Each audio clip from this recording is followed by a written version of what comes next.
7 personnes au total sont mortes suite au passage du cyclone tropical intense Freddy. L'on compte désormais 68 809 sinistrés dans les régions touchées par ce cyclone.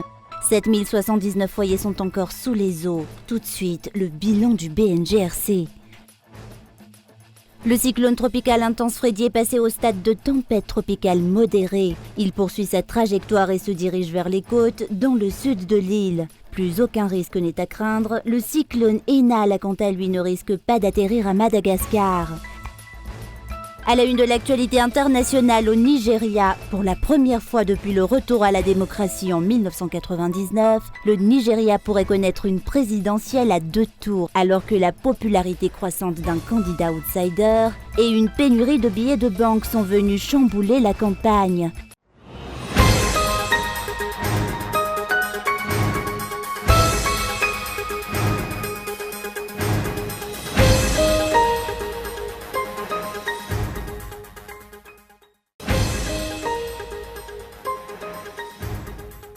Sept personnes partout dans l'île ont perdu la vie suite au passage du cyclone tropical intense Freddy.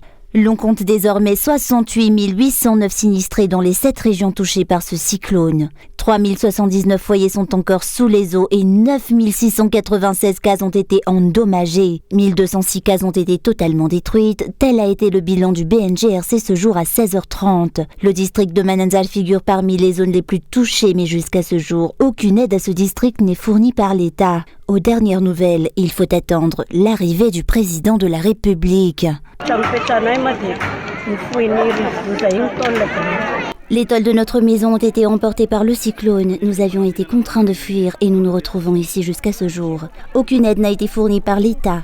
Des responsables sont juste venus visiter les lieux, mais ils n'ont rien apporté. Depuis ces 3 jours, nous essayons de nous nourrir avec le peu que nous trouvons.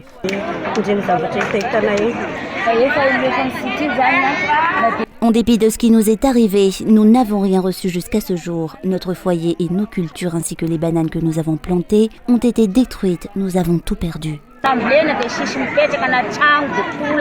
Ainsi, la population doit attendre la venue du chef de l'État pour espérer un peu d'aide de la part du gouvernement. Face à de telles dispositions, l'on se pose la question de savoir à quoi servent les divers responsables étatiques et les directions régionales, vu qu'il faut attendre le président de la République pour les initiatives à prendre en situation d'urgence. La population se retrouve dans la misère et la faim, mais pour recevoir un peu de riz et autres, il faudra donc patienter.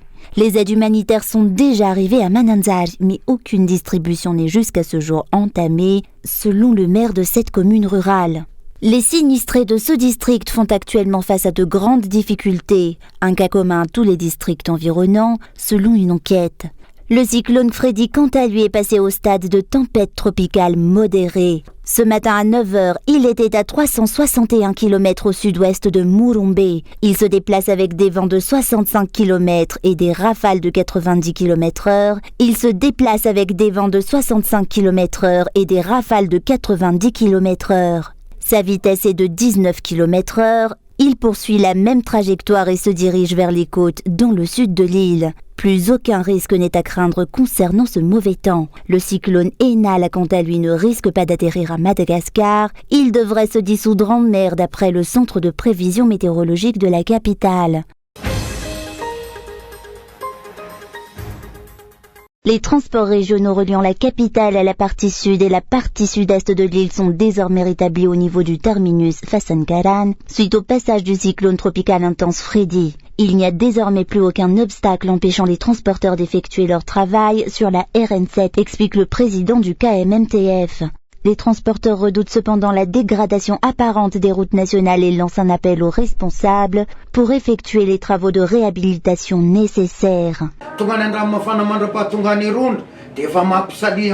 Ranmafan à Irun, tous les voyageurs ne cessent de tanguer suite au mauvais état des routes, alors que Wanganjan est encore loin. Si l'on se tourne vers le sud-ouest de Madagascar, sur la RN 34-35, dès que l'on arrive à Antsirabe et que l'on se dirige vers l'ouest, l'on arrive à Ankadmirinj après 5 heures de trajet. On y dépose des voyageurs, puis l'on descend vers Miandvaz. L'on peut entrevoir Miandvaz, mais la descente dure encore 1 heure. Au départ de Miandvaz pour Murundav, l'on atteint Murundav que le soir.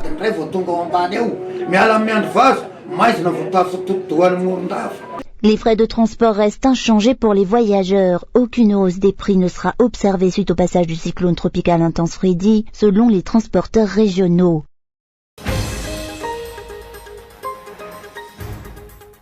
La deuxième requête relative à la motion de censure déposée par 23 députés le 9 février dernier auprès du HCDDED, au Conseil pour la défense de la démocratie et de l'état de droit, est en cours d'étude.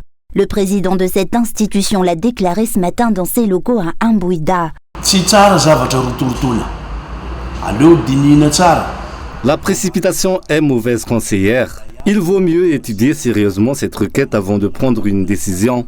Il ne faut pas prendre une mauvaise décision qui nous mettra ensuite en difficulté. L'Assemblée nationale, la HCC et nous-mêmes sommes responsables et chacun doit prendre les responsabilités qui lui incombent.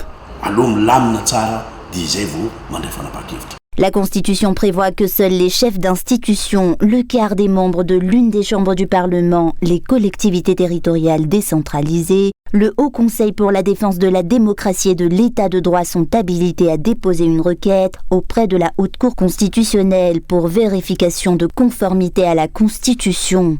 N'ayant pas pu atteindre le quorum réglementaire pour déposer cette requête à la Haute Cour constitutionnelle, les 23 députés l'ont communiqué au HCDDED. Le président de cette institution a fait valoir qu'il était dans ses prérogatives de soumettre ou non cette requête à la HCC. La requête déposée porte sur le respect de la loi fondamentale et sur la séparation des pouvoirs. Pour le moment, nous examinons la requête.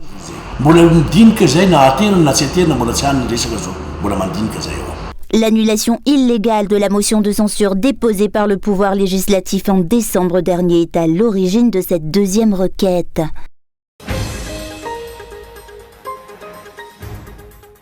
Cette année 2023, le peuple malgache ne devrait plus voter pour le président de la République actuellement en exercice. C'est ce qui a émergé de la déclaration des partis politiques membres de la plateforme Panorama ce jour. De nombreuses failles ont été observées durant son mandat et dans la gestion des affaires du pays, dénonce le député élu à Thomas Nahin. Ce parlementaire a évoqué des mensonges et des tromperies tout au long du mandat du chef de l'État actuel. J'ai demandé l'autorisation de Mme Brigitte et M. Olivier Rakoutvasa, ainsi que tous les partis politiques qui nous soutiennent de déclarer qu'à partir de la fin de cette année, il ne devrait plus y avoir de citoyens votants pour Andrazwil. Il ne devrait plus y en avoir, que ce soit dans le nord, dans le centre, dans l'est, dans le sud ou dans l'ouest. Plus personne ne devrait voter pour le président de la République actuelle, ça suffit. Les grandes infrastructures impliquent une enquête au fond selon ce parlementaire. Le déblocage des fonds publics ne doit pas non plus se faire à la légère, dénonce-t-il. Il y a des études environnementales à faire. Il y a aussi des levées topographiques et des études à faire concernant les personnes affectées au projet. De nombreuses choses doivent encore être entreprises. Vous voyez que des travaux sont encore entrepris. Et pourquoi ? Les travaux ont été accélérés et la route s'affaisse progressivement vu que la route a été construite sur une rizière. Ainsi, des travaux sont toujours effectués et l'entreprise en charge de ces aménagements est en difficulté vu qu'elle doit encore payer pour ces travaux étant donné qu'il s'agit de travaux d'envergure. Si l'on compte aménager une autoroute, sachez qu'il est impossible d'aménager 10 km de route cette année. La rocade a été instaurée durant 4 ans. Alors comment compte-t-il aménager 10 km de route en 6 mois ? C'est impossible. J'offrirai 3 ébus à Andrazwil s'il arrive à construire 12 km d'autoroute avant la fin de cette année.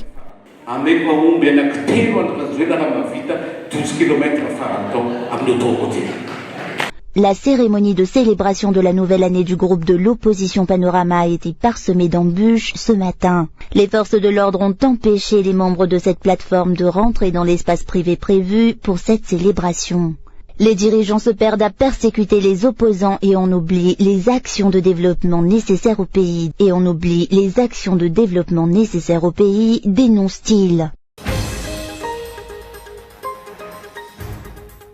Aucun décret portant sur la date des élections proposées par la CENI n'est encore sorti pour maintenir et officialiser les dates du 9 décembre 2023 et du 19 décembre 2023 pour les élections présidentielles.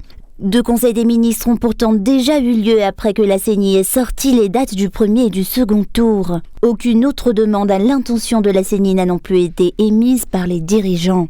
Une situation qui sème le doute chez les politiciens. Le parti Tikwi Madagascar continue d'émettre des doutes sur la détermination de l'État malgache à mettre les élections en œuvre. La CENI s'est déjà lancé une proposition de date pour la tenue des élections. Nous attendons donc la sortie d'un décret. Les dirigeants sont-ils réellement prêts à mettre les élections en œuvre? Sortiront-ils réellement un décret qui soutiendra le calendrier électoral avancé par la CENI? Ou sortiront-ils déjà un décret de convocation des électeurs? Ce que nous attendons, c'est la confirmation de la tenue des élections cette année. Le président de la CENI a confirmé que la participation de toutes les parties prenantes des élections aux actes de sensibilisation est utile et nécessaire au processus électoral. L'apaisement est de mise. Le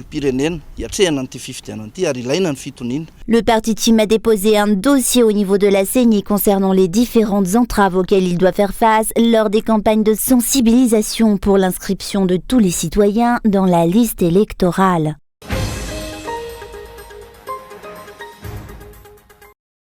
Les élus de la population continuent de se plaindre de nombreux gouverneurs régionaux partout dans l'île. C'est le cas de la région Bonglave qui est le théâtre de nombreuses manifestations ces derniers temps. Le changement de gouverneurs régionaux est similaire au dernier remaniement ministériel. Ceux qui n'ont pas rempli les tâches qui leur ont été confiées sont maintenus à leur place.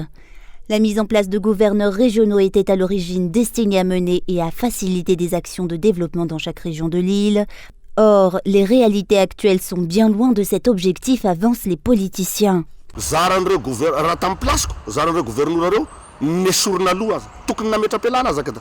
Si j'avais été à la place de ces gouverneurs, j'aurais été ravi d'être remercié. Il aurait même dû démissionner bien avant. Prenez le cas de Mr. Jerry. Il avait déjà démissionné le 27 décembre, bien avant d'être démis de ses fonctions. J'aurais été heureux d'être destitué afin de ne pas être le dernier à quitter le navire et ainsi réduire ma réputation à néant vis-à-vis de la population. Ainsi, je trouve que c'est une forme de savoir-vivre.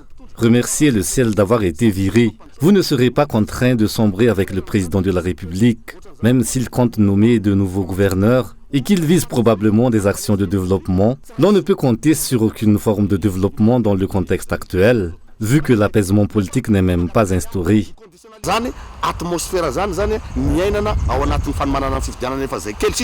À noter que le budget octroyé aux gouverneurs pour la réalisation de diverses infrastructures a été augmenté à hauteur de 2 milliards d'ariars.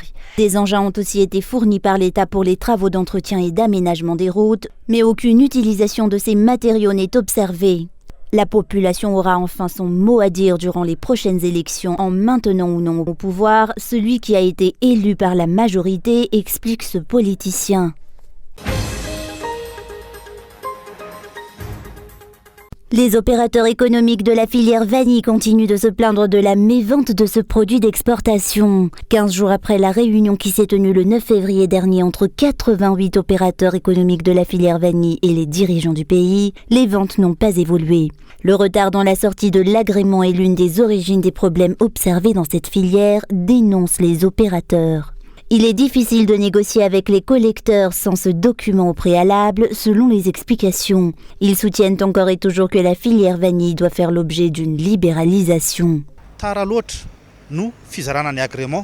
Les agréments ont été distribués trop tard. La campagne est déjà ouverte. La préparation de la vanille est déjà entamée par les opérateurs et ce n'est qu'après cela que les agréments sont délivrés. L'agrément permet au client de savoir si l'opérateur qui lui vend de la vanille peut exporter. L'agrément permet au client de savoir si l'opérateur qui lui vend de la vanille peut exporter. Les clients étrangers ne peuvent pas faire confiance à une personne dont l'incapacité d'exporter est indigne de confiance pour les importateurs.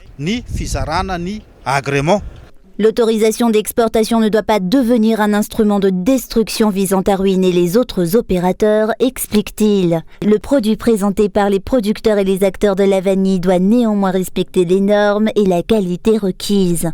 Un point important que l'État doit examiner de près, selon cet opérateur. L'État malgache devrait aussi se montrer concernant la qualité de la vanille. C'est le point qui mériterait une ingérence des dirigeants, vu que cela assure la renommée de la grande île. Jusqu'à ce jour, il ne semble s'occuper que des affaires d'argent.